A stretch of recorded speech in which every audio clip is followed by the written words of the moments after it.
hours from 6 o'clock a.m. and I'm super excited to come your way with Time with Samuel.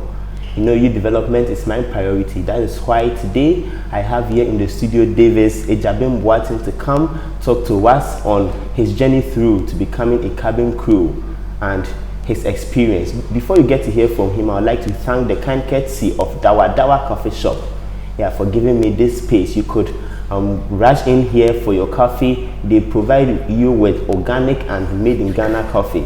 And I also want to thank La Glace Jewelry, glam up the affordable way. Do stay with me as I take this quick commercial break. I'll be right back.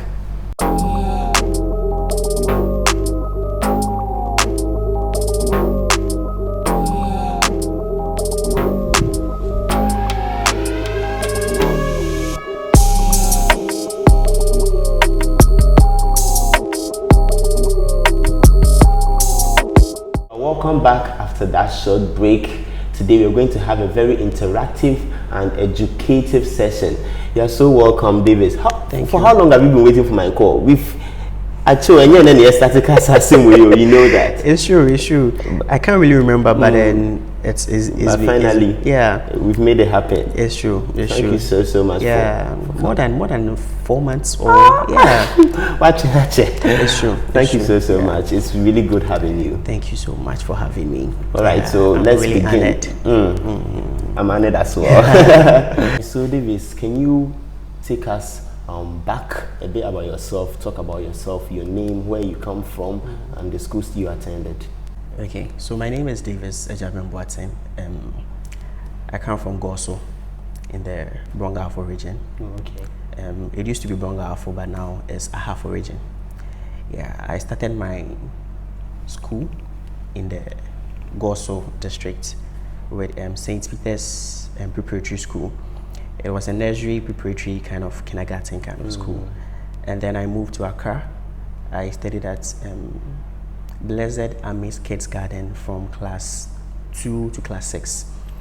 And then I came to Dansoman, Avi Maria School Limited in Dansoman, the popular Avi Maria. I completed JHS there from JHS 1 to JHS 3. Okay. And then I moved to Kumasi for my secondary education. Was 82 Senior High School, Abrimpong. I completed 2013. And then I went to the University of Ghana, where I studied BSc Psychology. So BSc Psychology is a whole lot. You do all the science courses, including psychology. So I studied psychology for 4 years. So that was from 2014 to 2018. Then I did my national service with Africa World Airlines. Oh wow! Yeah.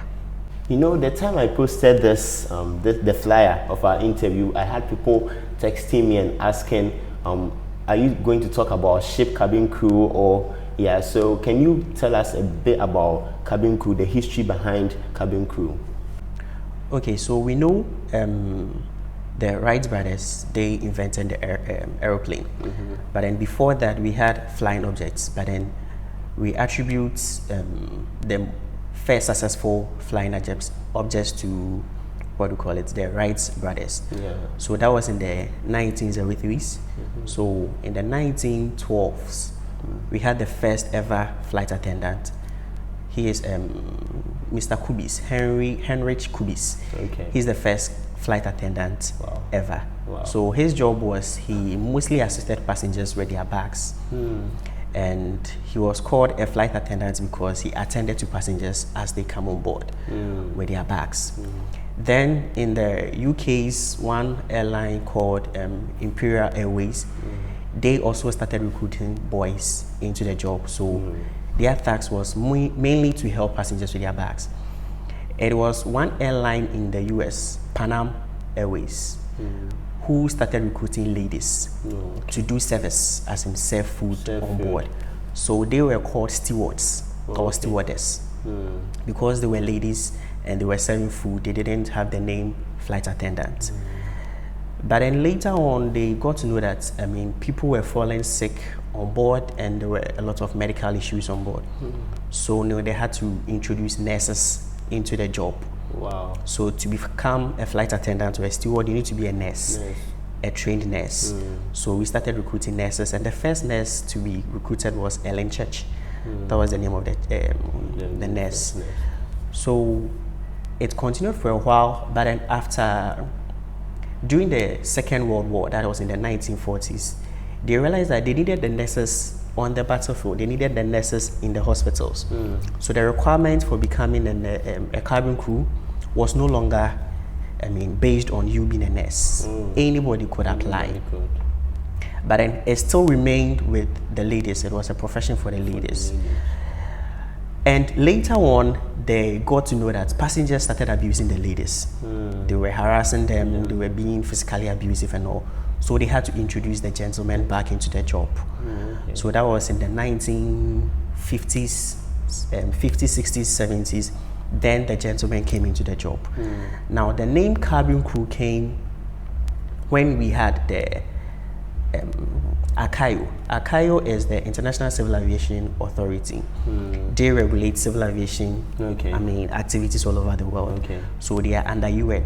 Now their definition of a cabin crew, according to their books, 2010, it says a cabin crew is someone or a flight crew who acts in the interest of safety of passengers. Duties assigned to him by the operator or the pilot in command. So let me break it down. So what I mean by a crew member, for every flight we have a flight deck crew, that is the pilot, and we have those who work in the cabin. So now those who work in the cabin are there primarily for the safety of passengers. And safety is as simple as ABC. Always be careful. That is safety. So they are there to mitigate anything that would jeopardize the flight. So whether being fire on board, we have a cabin crew there to be able to fight the fire. A medical situation on board, the cabin crew should be there to be able to, attend to what is happening, the medical situation aboard. If there's a hijack, a security related issue, a trained cabin crew is there to mitigate that problem or to solve that problem. So that is the journey. That is how the names, the cabin crew, the stewards, it's been a journey since the 1912s. And this name cabin crew was crafted by ACAIO. And like I said, ACAIO is the Civil Aviation Authority organization that regulates all aviation activities in the world. So that is a brief history about the name and why there are so many names regarding that profession. Wow, that's insightful. Yeah. Most of us, when growing up, we had this job we wanted to pursue in future, and when we grew up, we tend to change, veer off that. Was this your dream job? Was this actually what you wanted to do? Growing up, becoming a cabin crew wasn't my dream job. I wanted to be a politician and a businessman. So, I won't say it was a journey, because for a journey, you need to have your destination in mind and then you prepare towards that. But then I wasn't preparing towards becoming a cabin crew. So, like I said earlier, I did my national service with Africa World Airlines. And after that, there was an opportunity for me to be a cabin crew. They were recruiting people into the position of cabin crew. So I applied and I was recruited. So I would say it's an opportunity that came my way and I grabbed it. Yeah, so that is it. I never had the intention of being a cabin crew. Not at all. Okay, so as you said, it wasn't planned at all. It wasn't part of your plans. So are you really loving it? Are you loving being a cabin crew member? Well, for the love, it's something that you develop over time. Okay. Because it's a mixture of feelings. You can't say you love it totally because it's a bit stressful. It takes you out of, your social life becomes a bit, it takes that aspect of your social life as well. So you tend to love it as the year goes by. And what will make you even love the job more is the opportunities that comes with it. So I am loving it because I'm getting the experiences, I'm meeting the people, I'm doing the traveling, and also the love is not something that comes, directly with the job. It's with time. You develop the time, you develop the love as you grow in the job. Yeah. So that's it. So can you? I know you mentioned that you first. You offered your national service with the African World Airlines. Can you take us through the journey yeah, you know, of becoming a cabin crew member? Take us, how did it start? Yeah, the journey through. All right, so like I said, I applied. So first of all, you need to apply, and they have their application process. So it's either you apply through a particular link, or you apply through the company's website and all. So I applied, and then I went for an interview. The interview was quite simple. They will check your height, they'll check your weight, they'll just look out for some physical things that they want to see, whether you have visible tattoos and all. You're not supposed to get all those things. Oh, okay. Yeah. So I applied, I went for the interview, I passed. Then you go through the initial medicals. Okay. So they'll check your eye, everything medically. They'll check your blood status, hepatitis B, HIV, everything, I mean medically. They'll check all those as well. And then you do a police background check. So I did a police background check. I was given a letter to the CID company. So they have to do a police investigation background to find out if I have any criminal records. So I passed that one too. And then the training started. So the training was a 6 weeks intensive training. So you'll be trained on how to fight fire. You go through some aviation first aid. You go through some aviation security, and then you go through a lot. There's a series of trainings that you go through, but then these are the three main things. You'll also be trained on grooming. How to carry yourself about, the type of hairstyle.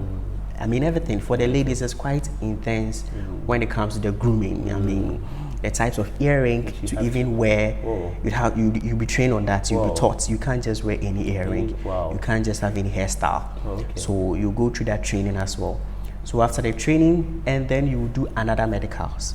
So that with that medicals, it's more or less to check if you are fit to fly, because flying itself has some effect on your body, your ears, your lungs, your eyes, everything. So you will go through that medicals again to see if you can actually fly, so that in the near future you come and complain that okay, the company has damaged my ears.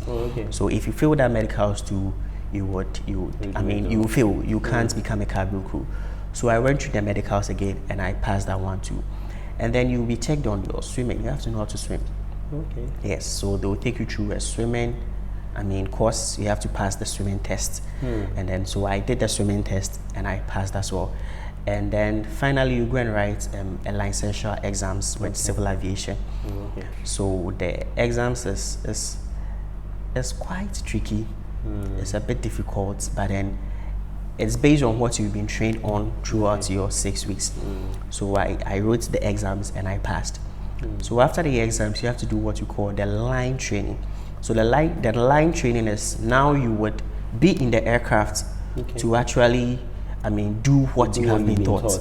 So you've been taught to give some briefing to passengers. Now you'll be in the aircraft, you have an instructor monitoring you, and then you'll be doing it. So the line training, it depends on the airlines. Some airlines do about 40 sectors, some do 20, depending on the airline. But then I did 40 sectors of line training. And that's... So when I say 40 sectors, we do more domestic flights. So one flight to Kumasi, we call it one sector. So back to Accra, another sector. So I did 40 of those. Before you can be certified. Okay, you've passed. So I did my 40 line training, and in the line training you get to know that at the beginning you make some mistakes, but then the whole aim is make the mistakes now, so that after your line training you would be perfect. Because when if you feel you can't keep making the same mistakes 40 times, that is the assumption. You can't keep making the same mistakes 40 times. So after that 40 sectors, then they consider, okay, you have qualified.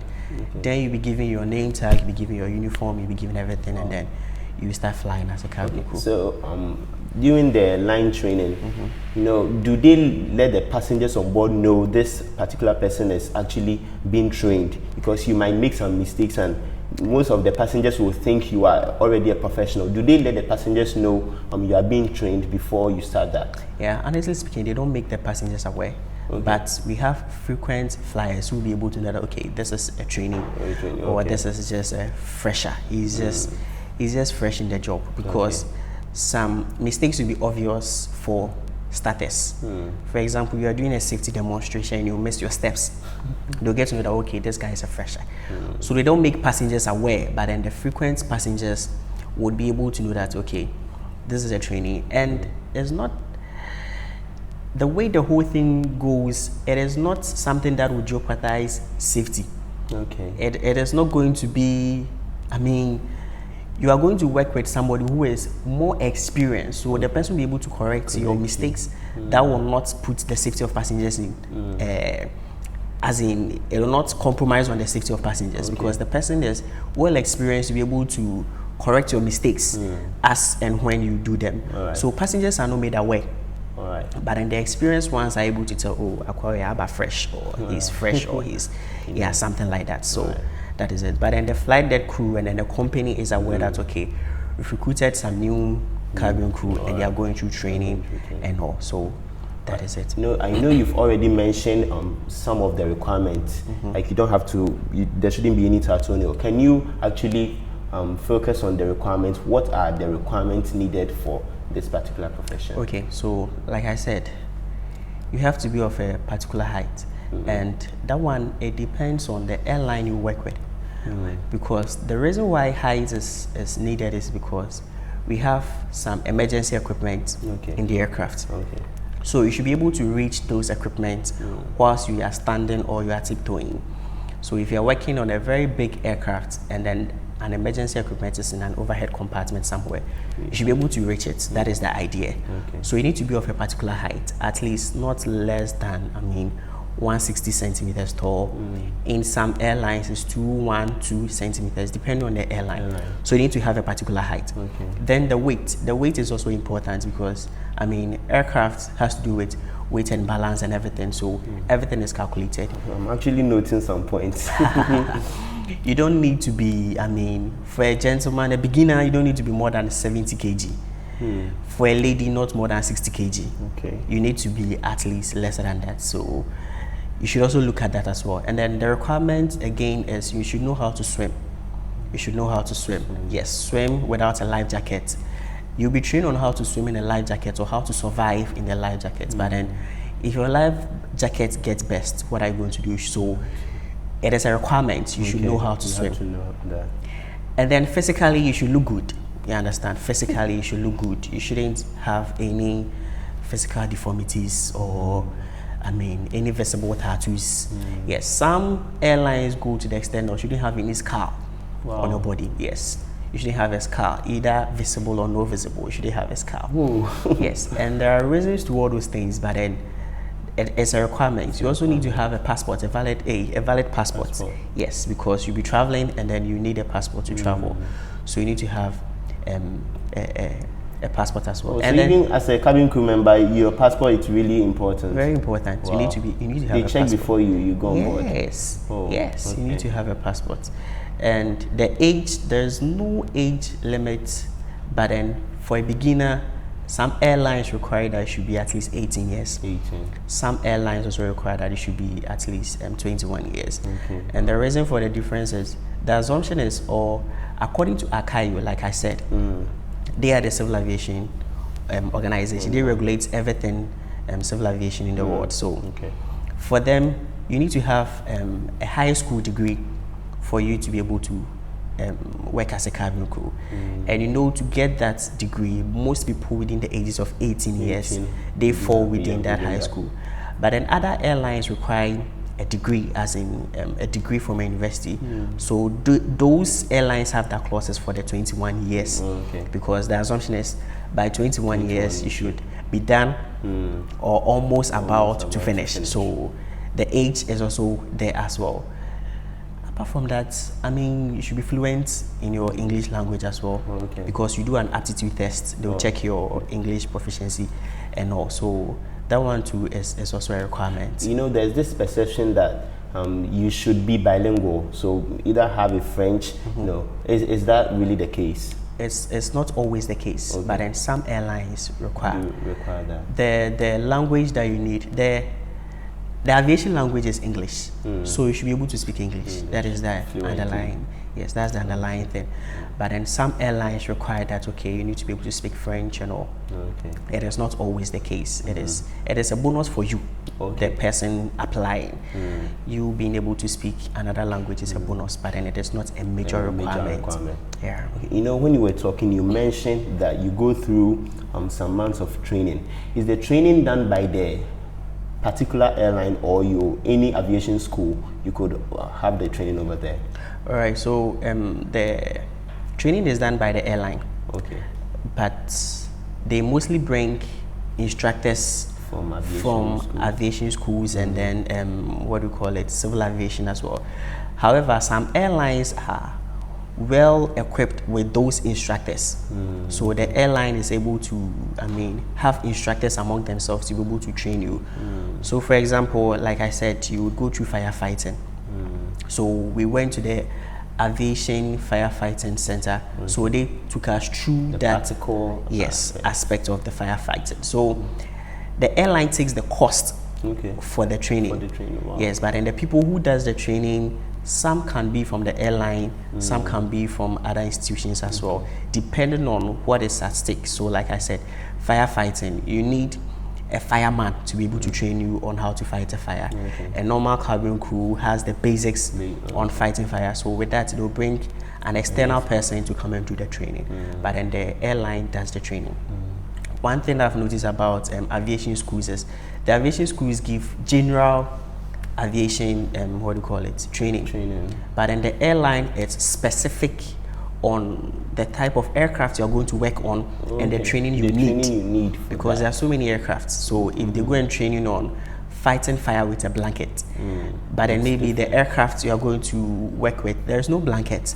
So the airline will train you on their requirement or their specification, depending on the kind of aircraft you are going to work on. So the airline does the training. So what if, there's somebody watching out there and want to be a cabin crew member, but doesn't want to be recruited before they start the training? They would like to go to the aviation school and even have the practical training. Is that, the person could have that. When the person joins the airline, are they supposed to go through the training again, or because they've already had it, it validates their... Yeah, you go through the training again. Go through the training again, regardless of, where you are coming from. Whether you are coming from, the best airline, you are coming from the best aviation school, no matter where you are coming from, you still go through the training. And even if you've worked in, a bigger airline, and you move to a different airline, you still go through their training. Because it's a different airline, different aircraft, different culture, different policies, everything. So you have to go through the training again. So regardless of the aviation school you are coming from, once you join an airline, you will still go through that training. Wow. Yeah. So can you talk about what disqualifies you to join a particular airline? What are some of the disqualifications? Like I said, every airline have their requirements. So if you fill their requirements, you are disqualified. So if you don't meet the height, you'll be disqualified. If you don't pass your medicals, you'll be disqualified. If you are not of the weight that they need, you'll be disqualified. If you have visible tattoos and all, you may be disqualified. I use may because some airlines don't actually, focus on that. Yes. If you fail your aptitude test, you'll be disqualified. What's the pass mark for that? Oh, it depends. Our pass mark was, I think, 90% or so. That means it's almost 100. You have to pass everything. Yes. And it's because you can't make you can't just make any mistake. You understand? You are going to work with human lives, so you can't make mistakes. Even for the pilots, it's quite intensive because you need to get like 100% from there. They go through their training differently. But then it's intense there. So the disqualifications is in a whole lot of aspects, depending on what the company is looking for. So medically, you can fail. For the ladies, some fail because they were just pregnant. You get a point, yes. And some people apply not knowing they are pregnant. You go to your medicals, they'll check for your pregnancy status, and then they get to know. Come again. That's when they get to know that, oh, they were pregnant. So you'll be disqualified. You can't fly with a pregnancy. So those are the things that can disqualify you as well. You know, we're going to go for a quick commercial break, and when we are back, the question I'm going to ask is the ethics of this profession. You stay with me, I'll be right back shortly.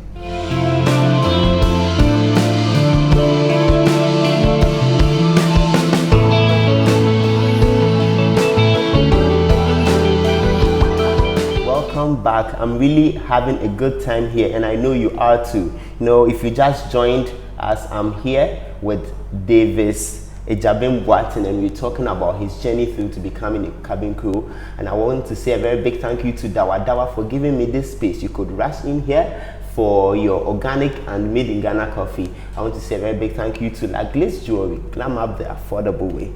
So Davis, we are back. All right, so can you take us through the ethics of the profession? What are some of the things we have to? All right, so the ethics is quite plenty. If I say I'm going to mention what the ethics, I mean, we need there's a whole manual, cabin crew manual. It talks about the policies and the procedures. So one of the major ethics, it's about your grooming standard. You need to have a particular standard when you are in uniform, and even when you are not in uniform, you need to carry yourself in that, standard as an ethics. So for ladies, you're not supposed to have, a very long hair, very short hair, and all these ethics have reasons behind them. And like I'm saying, if you are supposed to go into the details, we are not closing now. But then you don't have supposed to have a long hair, your beard, your mustache, everything. You have to have a very decent haircut as a gentleman. That is for the grooming. You can't just have any watches, rings, anything on your hand. You need to have, that is when you are in uniform. You need to, there's a 5-piece rule for ladies, there's a 3-piece rule for gentlemen. So the 5-piece rule talks about, you need to have 2 earrings, 1 ring, 1 watch, and any other accessory. For a gentleman, it's a tie pin, your watch, and your ring. You can't have any extra accessories. It's a grooming standard. So it's an ethics. Just the marriage, just the ring. Wow. Yes, and your tie pin and your watch. You can't go beyond that. Wow. Yes, it's a standard. The wings and the name tags it's part of the uniform. It is not an additional accessory. Drinking policy. You're not supposed to report to work drunk, or you're not supposed to drink 8 hours to your reporting time. So if you have to report to work at, let's say, 8 a.m., 8 hours before that, you can't drink.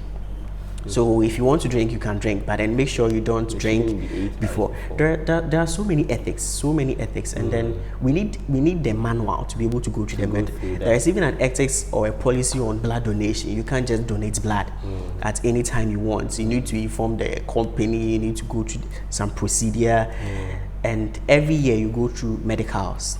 They will take you through another the medicals that you did at the initial stage. You go through them every year. And it's a requirement. You need to do it because they have to check your eyes again, check your ears, check your lungs, everything. If there's any deformity, you drop. Not entirely drop, but then they'll try to, what has caused it? Can it be corrected? Then they will correct it. But then for the ethics, it's a lot. Even where you eat, you can't just eat anywhere. Yes. What you wear, you can't just wear anything. It's a lot. But at the end of the day, it makes you a better person. Exactly. Because you get to know that, now you are heavy. You get to know that, this job has really groomed me in a way, and if you went everywhere, it's obvious. And mostly people say that, I say, all cabin crews, especially the ladies, they look alike. It's like when you see them at the airport, it's like they all look alike. It's because they've all been groomed. I've actually noticed that. They've all been groomed to look in a particular way. So you see them having more or less like the same hairstyle, same height, same weight, same size, same their shape. walking style is good. It's because of the ethics. You can't just walk in. How you carry yourself in the aircraft. You can't chew gum in.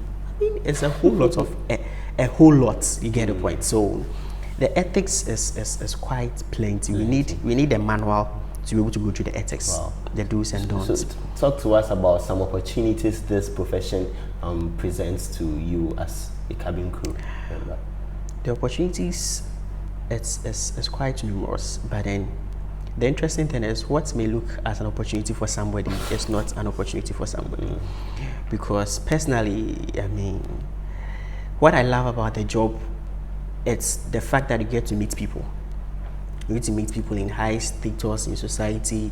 You need to meet a whole lot of people. So it is a great opportunity to build networks, relationships, and all. I mean, other opportunities has to do with just by the virtue of you working in that industry, you get some discounts on tickets, you get some access to visa to other countries, and it's fun being a cabin crew. Just by the virtue of you being a cabin crew, you can go to a country with 50% discount on your air tickets, and all. So the opportunities depends on what you want to do, or how you want to go through your journey, or where you want to go. That is how you grab your opportunities. Because I mean, the opportunities are in so many aspects. It depends on you and what you see as an opportunity.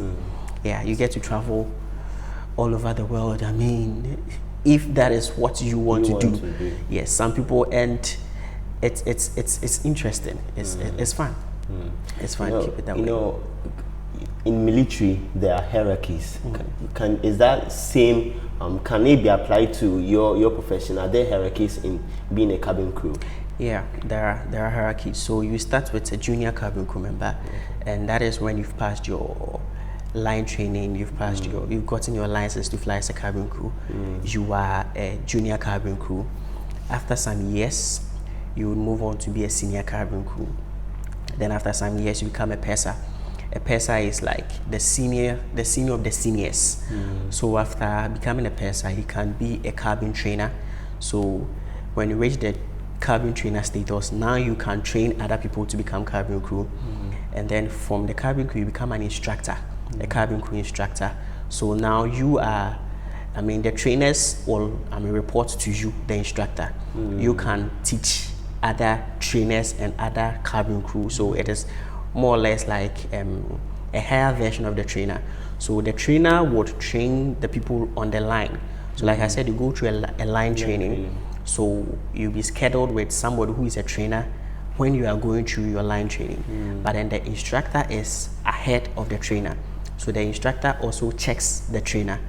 And then from the cabin instructor, you can be a cabin services manager for an airline. So you have to go through the ranks before you get to the state of as a cabin crew manager, cabin services manager. So those are the hierarchies, from junior to senior to trainer to purser to instructor, and then you become a cabin services manager. And with a cabin services manager, it's not automatic that when you get to the instructor, you are moving to a cabin services. It depends on the company. The company would recruit you to be their cabin service manager. So you are in charge of all the cabin crew, and you're in charge of all the cabin services activities in the company.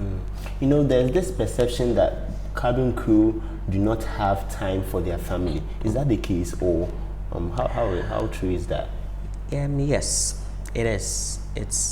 And I'll say again that it's a challenge for those who want to see it as a challenge, because for some people, that is the life they want to live. So it's not a challenge for them.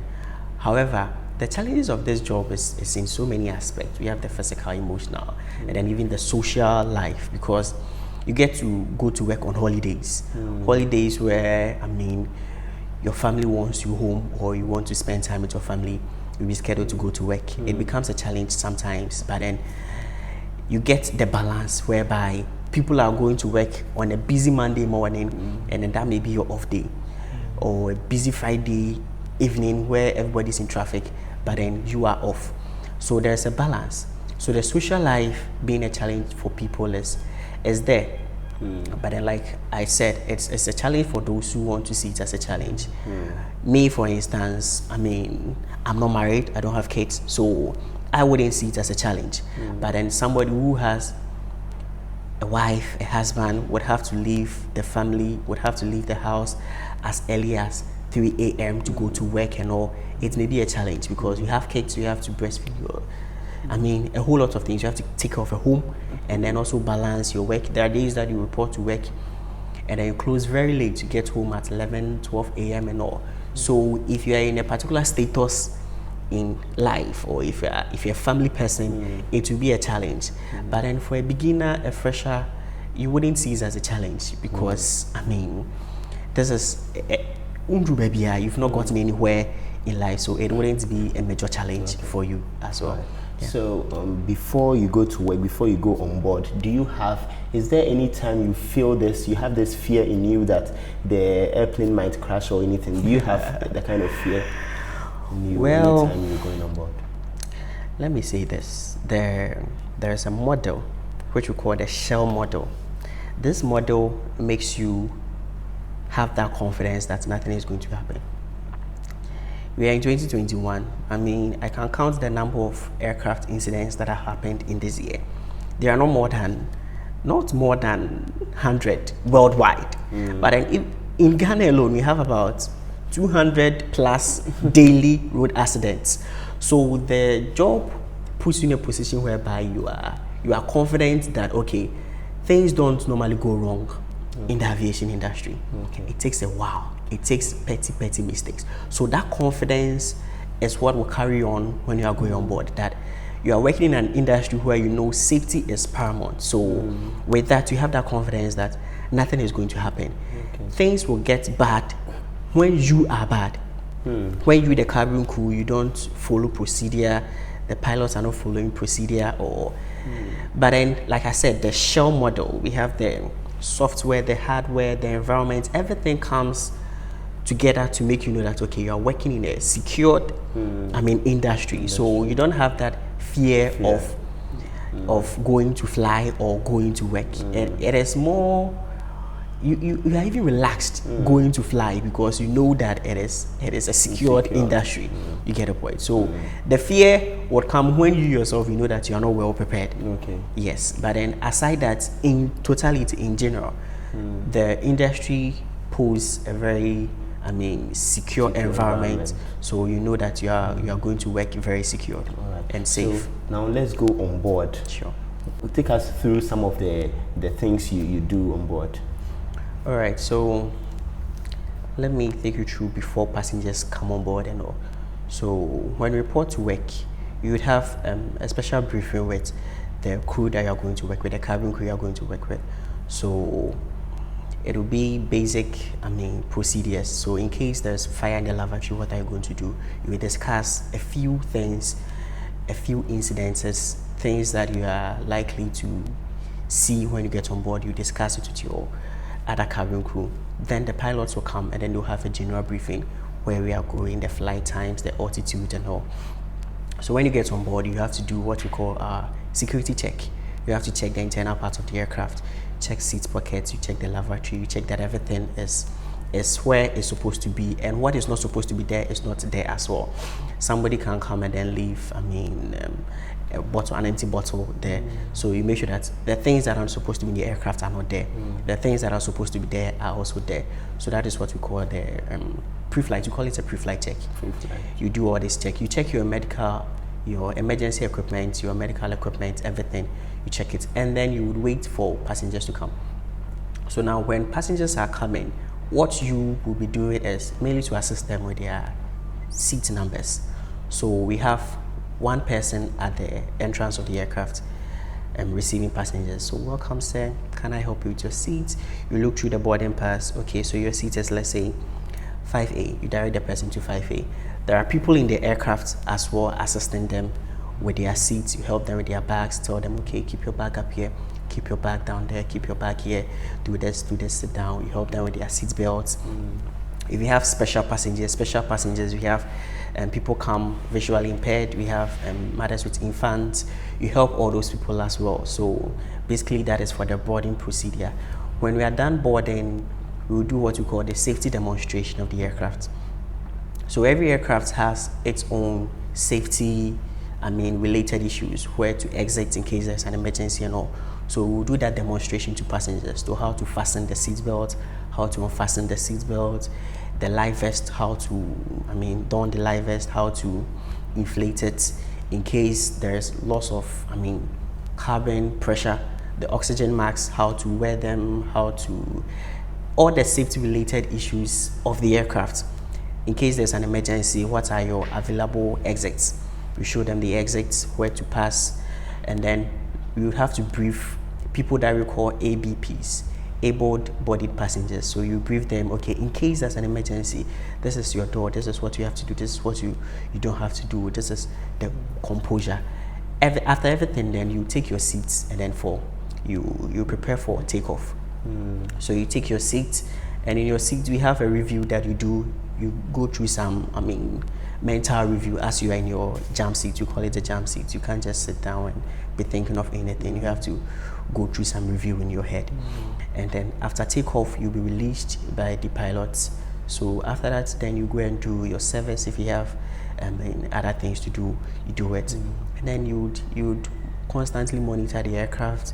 You go, you'll be working in the cabin to make sure that passengers are okay, everybody is fine. If there's any medical situation, hardly will do meet a medical situation. It's not an everyday thing, but then if you meet it, you do it. People ask for things, you give them. People want blankets, you give them blankets and all. And then you wait, we disembark.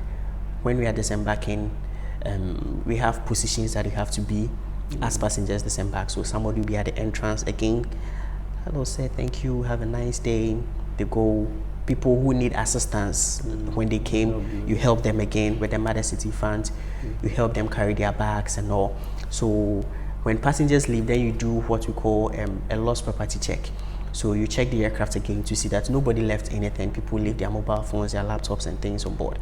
So you have to check where passengers sit. You check their seat pockets, under seat, overhead compartment, to make sure that everything is perfect. Nobody has left anything on board. In case somebody leaves something, we have a procedure that we follow to get that thing to the person.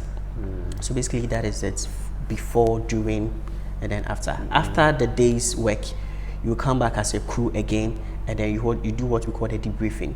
So, okay, did we get any passenger issue? Did we get any complaints?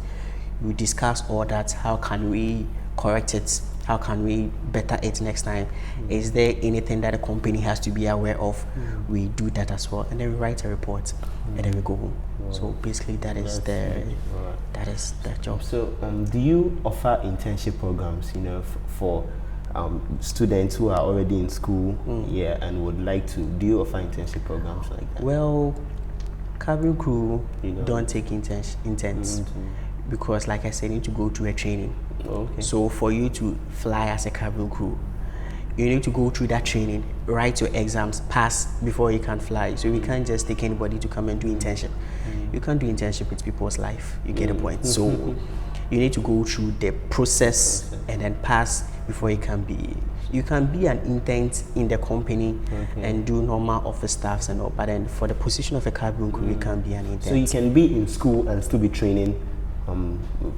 Still go through the training to become an yes, cabin you crew. You can, and after you have vacations. Yes, and after you have been recruited, you can still be doing your other courses as you wish and as you want. But just that you have to be at work when you are supposed to be at work. You just have to find that time to balance your education and then your work. So it's possible. You can do other things. People do other businesses. People go to school and all. So it depends on how you're able to manage your time and all. All right. So can you take us through how is the recruitment done? Are there forms that come out every month or every time?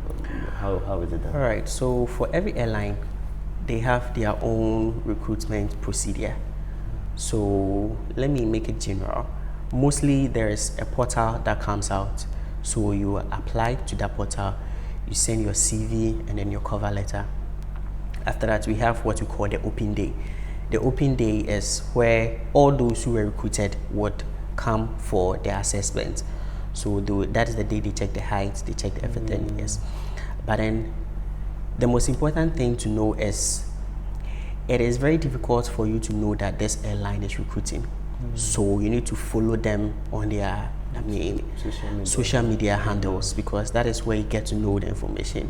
And it's amazing. Recently, Qatar Airways finished their recruitment.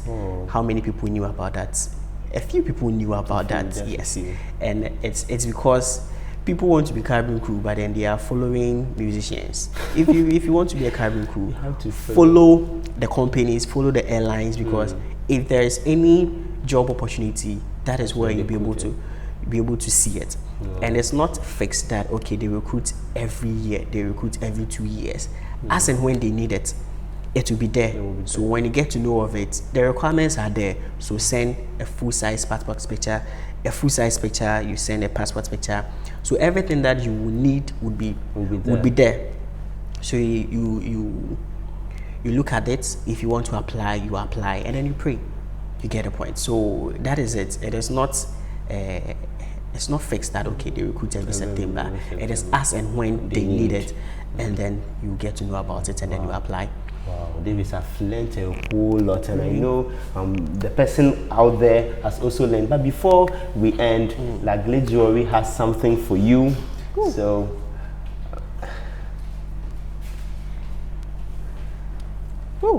So I would have her present it. Wow, so this is a watch from Lagle Jewelry. You can open it yourself. Wow.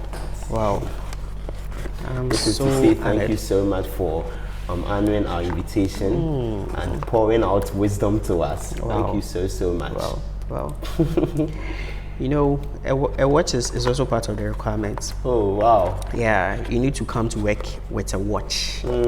Yes, you need to come to work with a watch. Then I think we got it right. Yes, you got it right. Yes. All right, thank you. And not just any watch, a watch with a second hand. Oh, we don't accept these watches. It has then thank you so much, Lagle Jewelry, for you're welcome. She was actually in the spirit. Thank you so much. Thank you so much for joining me. I know you've learned a lot. Myself, I have a whole note here. Thank you so much for joining me. So if you want to apply, as he said, follow their social media handles. Don't go about following other brands if you know you want to be a cabin crew. So thank you so much once again. Until next week, it's bye for now.